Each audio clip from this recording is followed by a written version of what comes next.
No vídeo de hoje nós vamos falar sobre os livros lidos no primeiro trimestre de 2025, que é um período, né, pra quem não sabe, de janeiro até março. E eu trouxe aqui a minha listinha de livros. Não foi uma lista muito extensa como eu achei que seria. Eu não li muito no início do ano, na verdade eu não estou lendo muito esse ano, já falei sobre isso em diversos vídeos nesse canal. Tá tudo bem, nós não estamos contabilizando só quantidade, nós queremos contabilizar qualidade. É isso que eu falo pra mim toda vez antes de dormir, pra ver se me consola, porque eu estou lendo muito pouco esse ano e só tá regredindo meu número de leituras. Mas é isso, né? Vamos lá.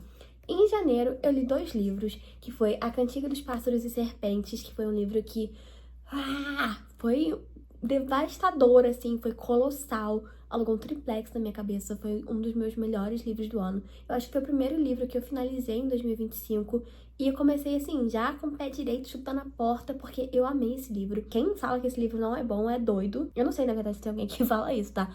Mas esse livro é perfeito, 5 estrelas, favoritado. E a Suzanne Collins, ela conseguiu sim se reinventar. Sei lá, esse livro é perfeito, ponto. Queria que tivessem outros 300 livros desse universo? Queria, mas a querida não quer fazer esse favor pra gente. Então é uma pena, né? O segundo livro que eu li em 2025 também, em janeiro, foi Fim, da Fernanda Torres. Foi um livro que me surpreendeu, assim. Eu já fiz um vídeo também falando sobre esse livro. Eu tenho pra mim a Fernanda Torres como essa pessoa muito leve. Tipo, ela me passa a imagem, tipo assim, de sol, verão, primavera. Ela me passa essa imagem, sabe? De uma pessoa muito divertida. E esse livro, ele é um livro muito tenso, ele é um livro muito doloroso, ele é um livro muito triste, sabe? É um livro comum, que não tem grandes reviravoltas, é só sobre pessoas vivendo, pessoas sendo escrotas, pessoas se arrependendo, pessoas não se arrependendo. E é isso, sabe? Acontecimentos.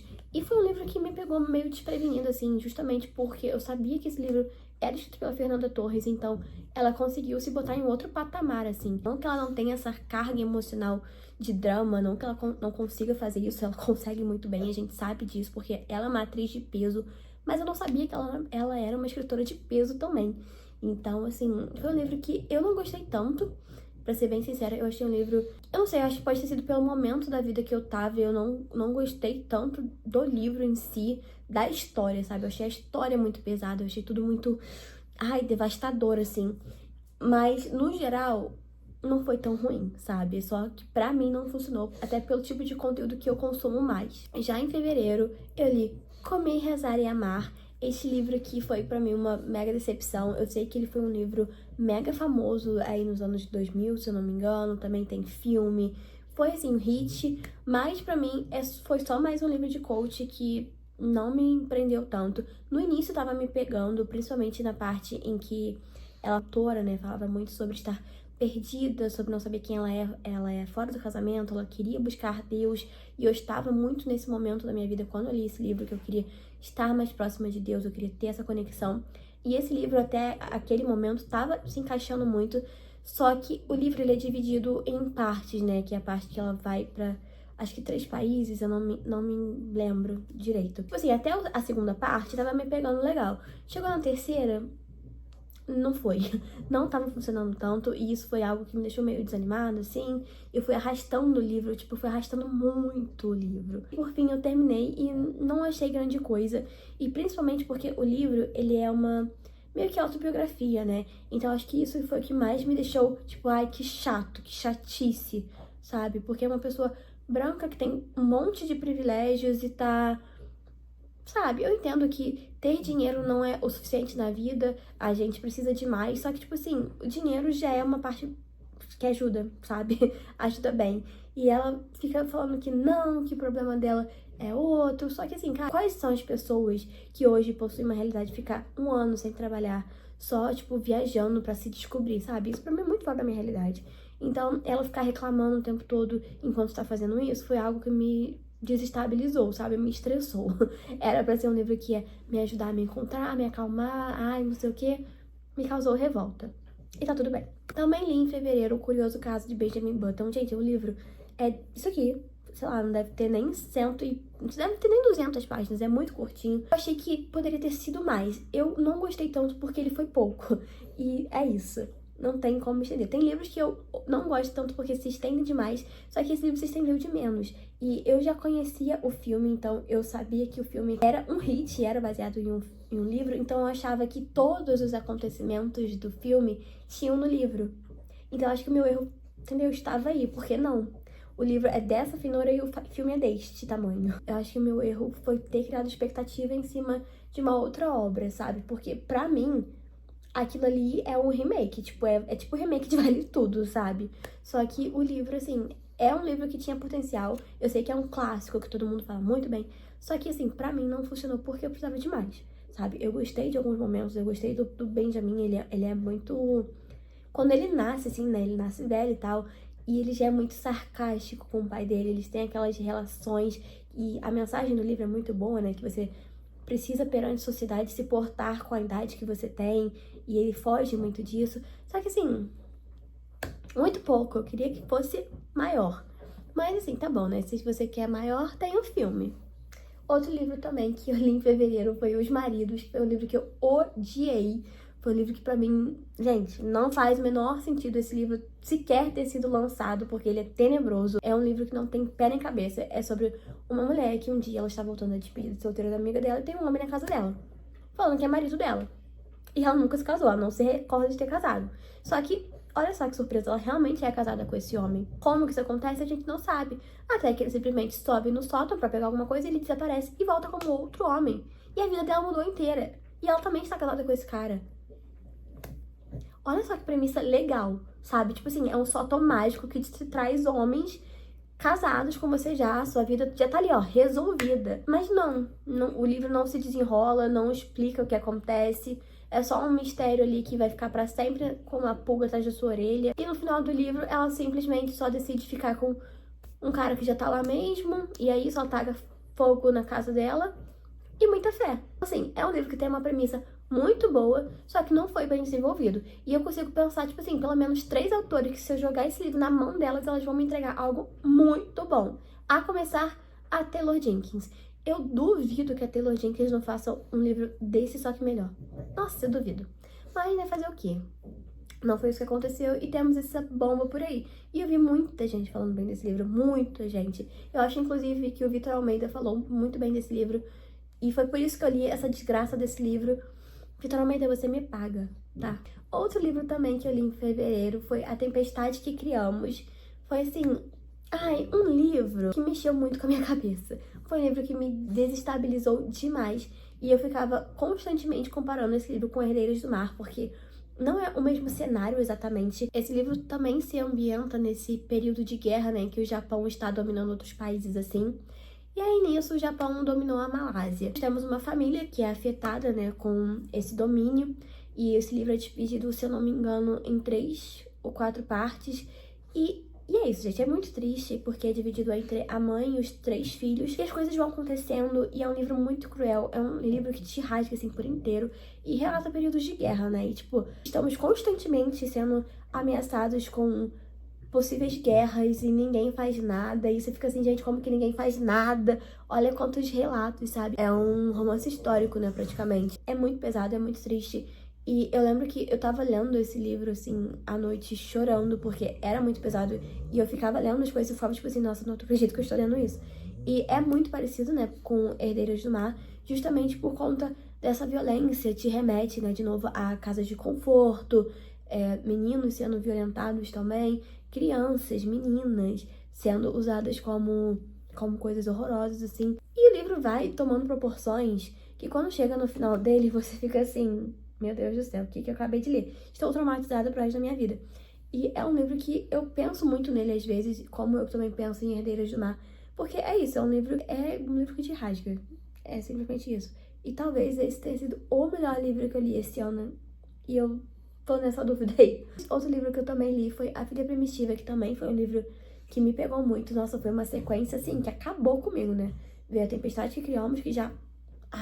e aí ver A Filha Primitiva, que me pegou pior ainda. Porque é uma história brasileira, né? É de uma autora brasileira que se passa aqui no Brasil. E é uma história de geração também, né? Só que é contada pela pela mãe ali, nós vamos tendo relatos, né, de como, cara, é ser mulher na sociedade. E é isso, sobre como nós somos vítimas desde o momento que a gente nasce. Você ser uma mulher, você já nasce com algo nas suas costas. E esse livro é muito explícito sobre isso. É uma personagem que, assim, a principal, né, a protagonista, ela te causa muita angústia, ela te causa muita raiva e ela não tem um nome, sabe? Porque ela pode ser qualquer mulher, porque é isso, essa é a realidade. É um livro também bem curtinho e eu não esperava que em poucas páginas eu fosse estar tão, sabe, tão ansiosa, com o coração tão apertado. E só tiveram poucos momentos de alegria nesse livro, pra não dizer que quase nenhum momento de alegria, né? Mas assim, é um livro que ficou engasgado aqui na minha garganta durante muito tempo. E eu não sei qual ano ele foi lançado, mas hoje em dia eu quase não vejo ninguém falando sobre ele. E eu acho que a gente precisa falar mais sobre ele, sim. A gente precisa arrastar esse livro por muito tempo, porque é um livro bem necessário. E também em fevereiro, o último livro que eu li foi A Empregada. Foi um livro bem farofeiro ali, pra dar uma quebrada nessa onda de tensão. E assim, foi um livro que eu gostei, foi um livro que me surpreendeu. É um livro que não é pra ser levado a sério, sabe? É um livro que ali, peguei na recomendação no TikTok e vou ler pra passar o tempo. Porque é isso, e ele é um livro divertido, assim, divertido, né? Violência contra a mulher não é divertido. Mas o livro em si, quando você começa a pensar nos absurdos que estão escritos ali, se torna cômico. E é isso. É isso que eu tenho pra dizer sobre a Empregada. Mas foi um livro que me tirou dessa sequência de livros pesados. Foi um livro que, apesar de ter uma trama ali meio pesada, é um suspense, é aquele quê do que tá acontecendo. Eu gostei, foi um livro que funcionou pra mim, foi muito rápido. Eu terminei esse livro, tipo, em pouquíssimos dias. E, assim, me fez bem ler esse livro, sabe? Porque eu tava precisando de uma coisa pra não me levar tão a sério, pra não pensar. Eu só precisava só quero estar existindo, só quero ler. E esse livro cumpriu isso. E assim, foi bom, foi legal. E em fevereiro contabilizamos com 6 livros lidos. Em março nós tivemos 3 livros lidos. Li O Do Que Eu, esse livro da Gillian Quinn. É o primeiro livro da saga dos Bridgertons. E foi um livro que me surpreendeu, porque eu estava muito imersa em fevereiro em Os Bridgertons. Eu maratonei a série com a minha mãe.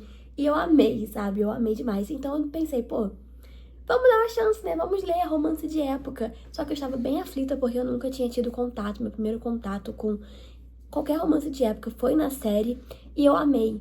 Só que eu estava com medo do diálogo ser muito robusto, ser aquela coisa muito pesada. E não foi nada disso.